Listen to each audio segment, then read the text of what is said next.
I've been deep diving Plastic Man lately, and I genuinely don't understand how this character doesn't get talked about more. Because the more you look into him, the more you realize this dude is absolutely fucked up. And it's crazy because outside the comics, he barely shows up, so most people still think he's just a joke character. But nah, Plastic Man is one of those characters who once you really understand what he can do, it starts to feel unbelievable. So, quick backstory. Plastic Man used to be a criminal named Patrick Eel O'Brien. One night, he and his crew were robbing an experimental chemical warehouse. Things went wrong, he got shot while running from the cops, and those chemicals spilled straight into his wound. His gang ditched him, he passed out, and when he woke up, his body was completely different. He turned into a metahuman, and that's when he decided to give up crime and become a hero. Now let's talk about the powers. Dude is basically invincible, or should I say immortal. Bullets don't penetrate him, explosions don't work, blunt force doesn't work. If he gets damaged, he just reforms like nothing had happened. On top of that, he doesn't age, doesn't need food, water, or sleep, and can shapeshift into literally anything he can imagine. Any size, any shape, any object, even other people. There are basically no limits to what he can do. In Injustice, Superman is going full tyrant. The Resistance is stuck, and they need to break someone out of a prison buried deep in the Mariana Trench, a place that's supposed to be completely impenetrable. Batman says there's only one person who can do it, Plastic Man.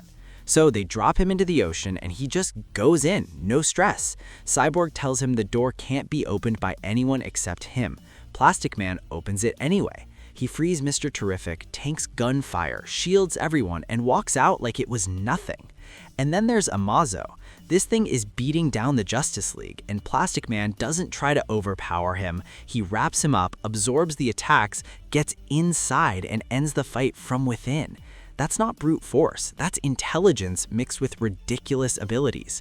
The comics somehow take this even further. When Plastic Man's son Luke gets locked up, the Justice League immediately starts panicking. Even Wonder Woman tells everyone not to hold back if things go sideways. They're talking about Plastic Man like he's the boogeyman. And when he shows up, he's calm, he jokes, he mocks them, and the whole time you can tell everyone's on edge. At one point, he straight up disables the Flash without breaking a sweat, steals lantern rings, and heads straight back to the trench. He breaks in again, takes out guards, starts freeing prisoners, and when the structure begins collapsing, he holds the entire thing together with his own body just so everyone else can escape. He's fully prepared to stay behind if that's what it takes. Batman also repeatedly relies on him for missions no one else can handle. In Injustice 2, when kids are kidnapped and hidden deep in a heavily guarded jungle, Plastic Man is the only one who can get in unnoticed. He disguises himself as objects, helps his son take out enemies creatively, saves the kids, and gets out clean. Batman doesn't hand out trust like that for free. And if you ever want proof that Plastic Man is holding back, look at darker timelines like Flashpoint. When he stops joking around, he becomes genuinely terrifying. He infiltrates prisons from the inside, overwhelms enemies in ways nobody expects, and even when he's temporarily stopped, frozen, melted, shattered, he always comes back. Even Batman admits that his contingency plans wouldn't stop Plastic Man, only slow him down. That's the scary part.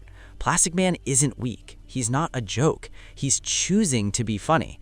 And if he ever decided to take things seriously, a lot of DC's top heroes would be in serious trouble.